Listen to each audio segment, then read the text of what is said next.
Hey, good morning. Patricia Murphy here. It's Saturday. This is Seattle Now. Today we're bringing you the best from the KUOW Newsroom. We'll start in Mineral, Washington, a small town tucked deep into the foothills of Mount Rainier. There aren't a lot of people or jobs. The national park is one of the biggest employers, and they've cut jobs under the Trump administration. Tough times in Mineral, but as Casey Martin reports, this town of only a couple hundred knows how to take care of each other, and they have a good time doing it. This is not a story about a community food bank or meal trains. We're not going to a soup kitchen. We're going to a bar. Hey, y'all! Thanks for coming! Meat draw! Let's get some meat! It's time for the meat draw at Headquarters Tavern, the only watering hole in the tiny town of Mineral. It's an old place with buckboard floors and a long wooden bar. Each week, Headquarters hosts a raffle. The prizes? Meat. Ribeye steaks, New York steaks. Jack Brown is standing in front of a wide table that's covered in packages of raw meat. We have turkeys and hams, for the holidays. Meat's going sky high right now, but they like the big steaks, yeah. The meat draw is simple. People pay $1 per ticket, the tickets go in a bowl, and then throughout the night, they pull out the winners. In this rural area, the meat draw is the big night of the week. Everybody from all the nearby towns packs into the old bar. It gets a community between Ashford, LB, and Mineral all together on a Thursday night. Mineral has fewer than 200 residents, according to the last census. The State Department of Labor says many people here work for the government, the largest employer in the county. Specifically, the big thing that looms just over the tree line, Mount Rainier National Park. Those jobs have been hit this year by DOGE layoffs and the federal government shutdown. The night that I went to the meat draw, I met a park staffer the day the government reopened. Definitely anticipated shutdown sometime, but nothing this extreme. Not for 6 weeks, not for 3 pay periods did I anticipate that this would last this long. She didn't want to share her name out of concern of retribution. During the shutdown, she was considered an essential worker and had to work without pay. That was tough, she says, but she didn't want to give up the work that she loves. It's a dream job, so this is exactly what I wanted to do out of grad school. It doesn't feel as reliable as it was several decades ago, like in my parents' generation.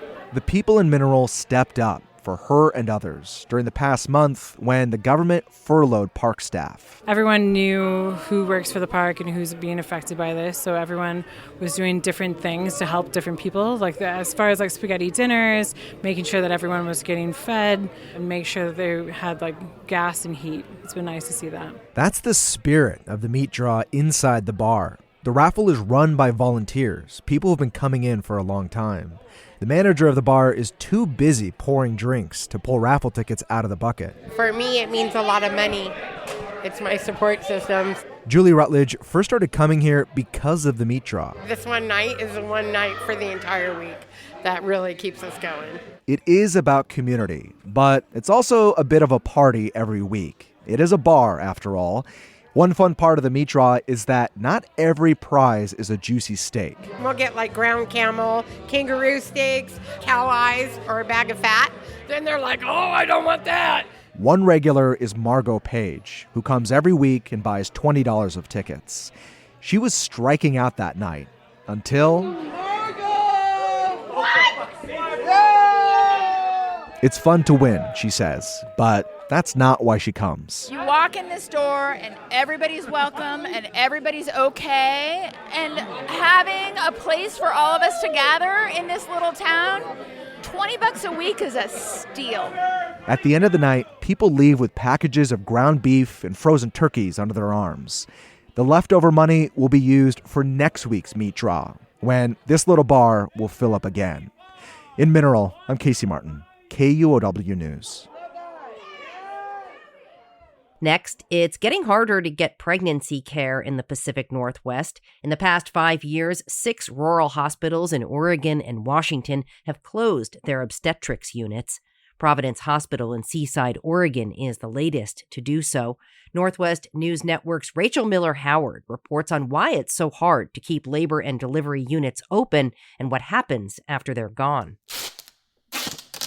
In Seaside, Oregon, Heather Murdoch-Medema is packing up her apartment. All of the boxes that have pink on them, those are just set to go to storage right away.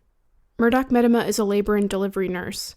In 2023, she got a job at the Providence Hospital obstetrics unit in Seaside, population 7,000. But in August, she got the news that the unit would close in early October. Murdoch-Medema says she worries for her patients. Some didn't have transportation and walked to their prenatal appointments. Maybe it was a really rainy day and they come in drenched and you're sort of like, why are you so wet? And they're like, oh, I walk here. Labor and delivery wards across the country are shuttering. Here in the Pacific Northwest, Seaside Providence is just the latest.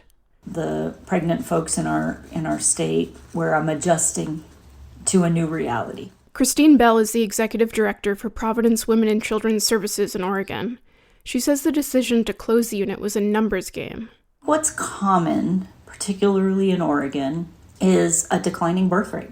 The birth rate in Oregon fell by around 22% in the last decade. In Washington, by around 18%. At its peak in 2015, Seaside was delivering 120 babies per year. In 2024, that number was 66. There were also personnel challenges. We had recruited for a number, almost 2 years had been recruiting to replace an obstetrician and just didn't get any candidates. Bell says staffing challenges were the primary driver, but the profit loss was significant.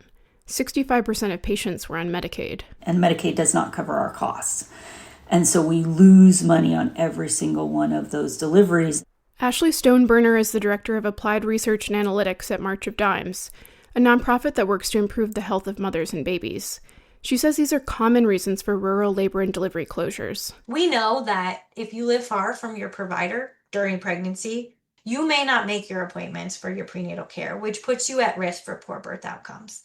Christine Bell says patients can still come into Seaside for their prenatal care, but they will have to decide where they want to give birth. Hi. Are you Abby? Yes, I am. Abby Reed lives in Wheeler, Oregon, 30 minutes south of Seaside. Reed is due February 1st. She gave birth to her first daughter at Seaside in 2024.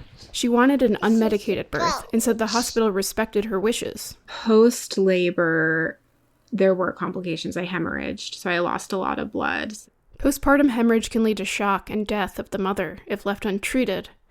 When she found out she was pregnant again this past May, Seaside was the obvious choice. But then she got the news. I was super blindsided. I was like, can they do that? Like, can a hospital do that? Her options were Adventist Health in Tillamook, about 30 minutes south, a home birth in Wheeler, Columbia Memorial Hospital in Astoria, or the Astoria Birth Center. Reed chose the birth center. Even though it's further, she trusted them. For me, birth was kind of a sacred experience, like a really empowering thing to go through. I knew that the birth center would definitely support me in all that. The center is staffed by midwives. It's 30 minutes north of Seaside, up 101. And for Reed, it's an hour. On a stormy Friday morning, I drove her route myself, through half a dozen small coastal towns on the edge of the Pacific, to meet Rebecca Orton, the owner of the Astoria Birth Center. One's a large birth room on the other side of this door, and room 2 is a smaller birth room on the other side of this wall. The center serves families from all over Northwest Oregon and Southwest Washington. She says her staff can handle 15 births a month. Currently, they're nowhere near that.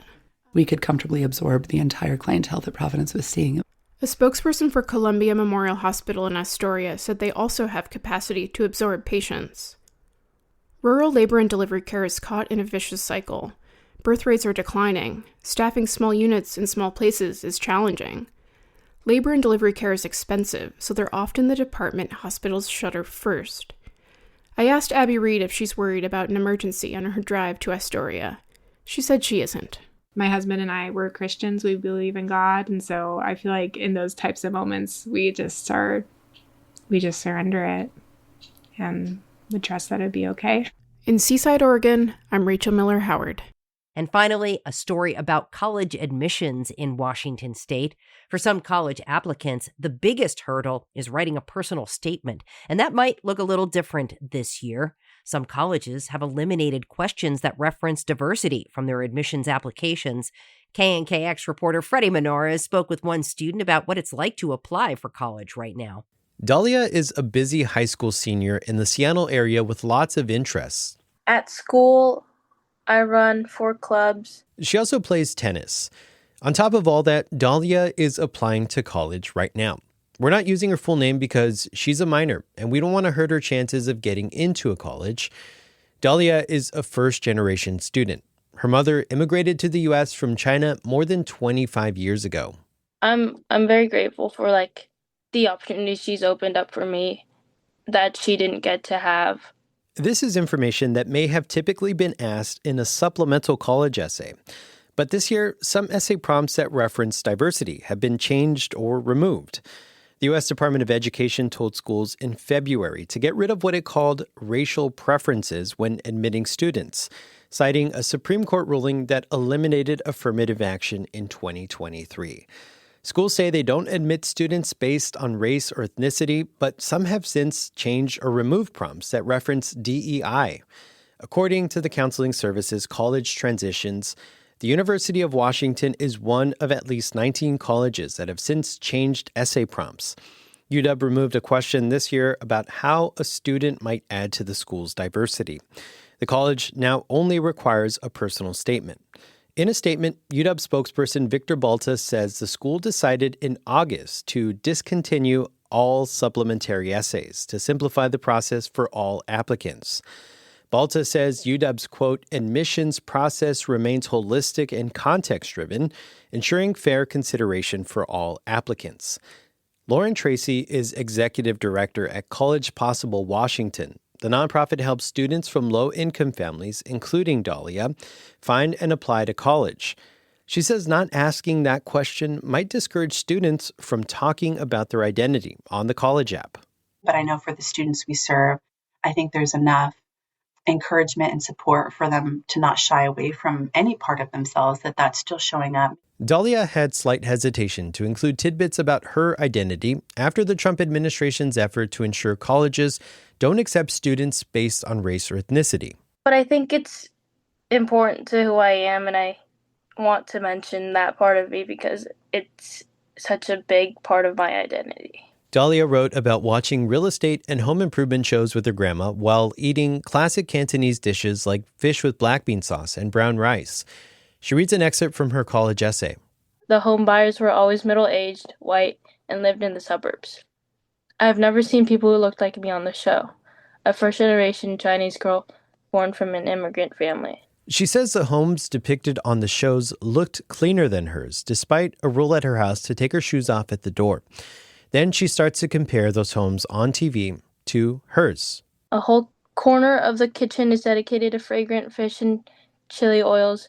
None of these objects are unusual, but the media in America distorted my lens of normality. Dahlia's looking for a college where she fits in. But more importantly, she says she's looking for a college that fits her and offers support to help with the transition from high school. If colleges don't want to accept me because I'm a person of color, then I probably don't want to go there anyways. Dahlia has so far picked 2 schools, one in-state, the other in New York. She's expecting an acceptance letter sometime in the new year. In Seattle, I'm Freddie Monades. Appreciate you listening to Seattle Now, and thanks to our generous donors for your support. You can help us out by clicking the link in the show notes and following and rating the show on your podcast app. Our production team includes Caroline Chamberlain Gomez, Vaughn Jones, Brooklyn Jamerson Flowers, Andy Hurst, and Paige Browning. Greg Kramer does our theme music. Seattle Now and KUOW Public Radio are members of the NPR network. I'm Patricia Murphy. See you soon.